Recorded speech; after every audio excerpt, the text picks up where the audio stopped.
I realize it's been a while since I did a video. I'm trying to process my emotions and sort of figure out how to deal with some of the feelings that I'm having that have come up while I was trying to help other people. Um, that being said, I really believe that there are things that people need to know. There are women out there, women and men, who literally do not realize that they are being abused because for whatever reason they were told that it was normal, or they've been brainwashed by the abuser to think that they deserve what they're getting. Um, right after I left my husband in 2003, I started a blog on Zanga that I kept up with for about 10 years. I understand Zanga is no longer a thing. But I thought I would read, um,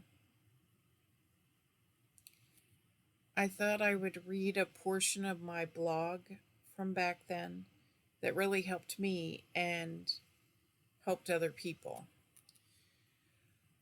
Originally, it was my blog for November 16th, 2005, which was a Wednesday.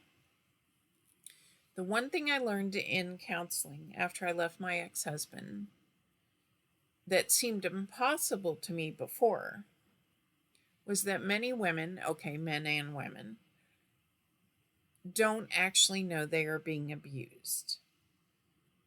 They think their relationship or their marriage is normal, whether they are strict in their religious beliefs or so brainwashed by their partner that they don't understand that it's not normal. Especially women, they don't realize that there's anything wrong with the way they're being treated. For instance, over the years, my mother and even my father, when I would call for advice, my mother especially, would just say, "Oh, you just need to grow up. You just need to be a better wife. If you work on being a better wife, the problem will go away, and Robin will stop acting the way he does." My mother said that I just needed to grow up and be more mature and be a better wife. That if I worked harder, made sure things were perfect, prayed longer, and was more submissive to my husband, that he wouldn't need to discipline me. Discipline me. That's what they said it was. It wasn't. It was abuse. I just needed to keep the house cleaner so my husband didn't feel the need to hurt me. And if I was more submissive and had dinner on the table exactly when he wanted it, then I wouldn't be in danger and he would be happy and things wouldn't happen. Never mind the fact that he would not commit to a supper time because he wanted to come over. He wanted to come home whenever he wanted to, and he wanted everything perfect and waiting. Whether that was, 10 o'clock at night, 2 o'clock in the morning when he came in from the bar, or, whenever he decided to drop into the house and see the children and I, which during part of our marriage was very rare. Part of our marriage, I was just trying to keep everything spotless and perfect while he hung out in bars and chased other women. But my mother said it was my fault.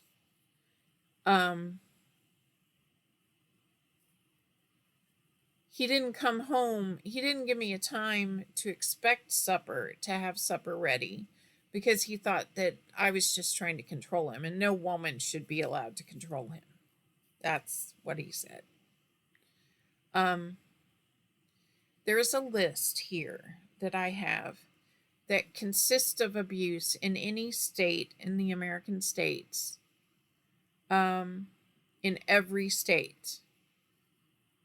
I'm going to read this list to you in hopes that someplace out there there's a woman or a partner who's feeling helpless and desperate and doesn't know what to do and doesn't have an idea.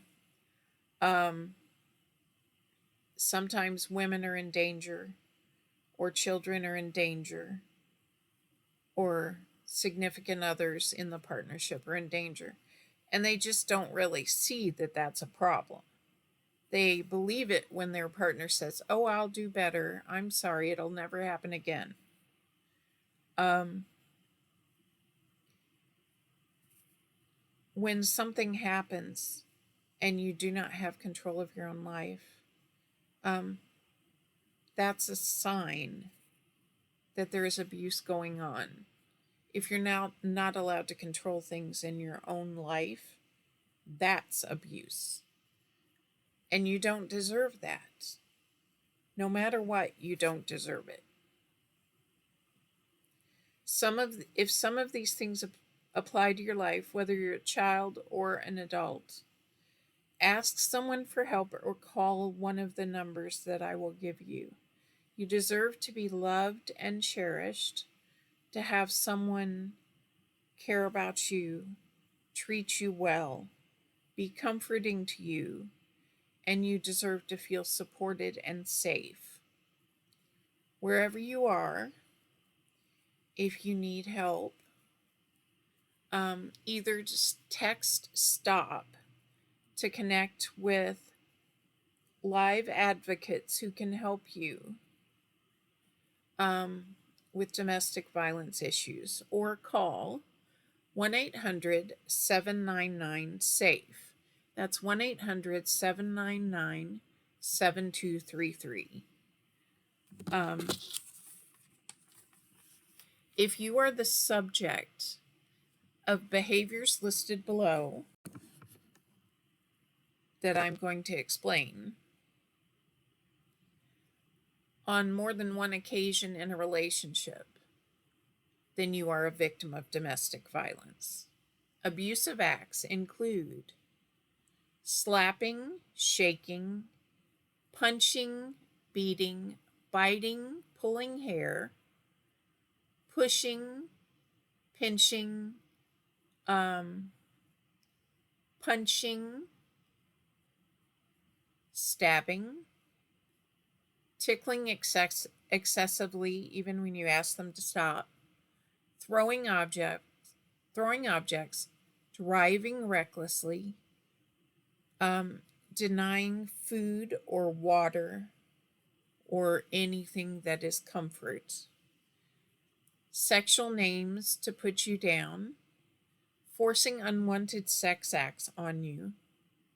You are abused if you have been accused unjustly of flirting or going out with another, threatened, humiliated in public, called ugly names, abandoned in dangerous places, locked out of the house, manipulated with lies, had your property or your pets abused or destroyed, been continually criticized or had your feelings continually ignored. Even if only one or two incidents of sexual or physical or verbal or emotional abuse occur, that is domestic violence. Studies show that if your partner abuses you on just 2 occasions, he is likely to continue to abuse you, and the behavior will accelerate. It will get worse and worse. And that is how some partners end up dead. If you are unclear on whether you are abused, I will give you a verbal quiz. If your answer is yes to just half the following, you are a victim of abuse.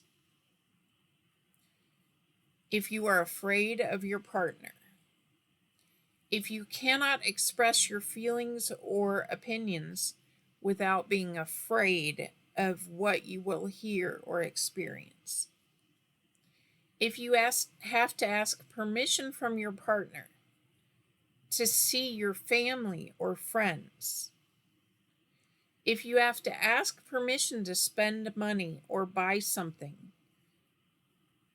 important to the household or for your personal health, if you constantly try to make things just perfect to please your partner, if you try and please your partner just to get criticized again, if you sometimes feel that your partner is two people, a Dr. Jekyll, Mr. Hyde character, and if they can change personality on a dime, if you feel that they work themselves up and you can always tell what's going to trigger a violent outburst, if your partner seems to see the relationship in a whole different way and you are confused about the relationship, if you are beginning to believe all the terrible things your partner says about you and you're not sure what's real anymore and worry about going crazy. That list was adapted from Into the Light, A Guide for Battered Women by Leslie A. Cantrell. And again, the number, if you need help, is 1-800-799-SAFE, which is 7233. If you need help and you can only text just a minute, text STOP to connect with live advocates who can help you with domestic violence issues, or call 911. And if you cannot speak because the situation is ongoing, just leave it on so whoever is on the 911 line can hear your voice and realize what's going on. The other thing you can do is you can call 911 and you can say, yes, I'd like to order a pizza, or yes, I'd like to order food. And they presumably often will catch on and say, do you need help? And you can't say it out loud. And then you say yes. And most of the people on the 911 lines are trained specifically to help people in the middle of domestic violence situations. And they will catch on to what you're saying and respond carefully and send someone to help you.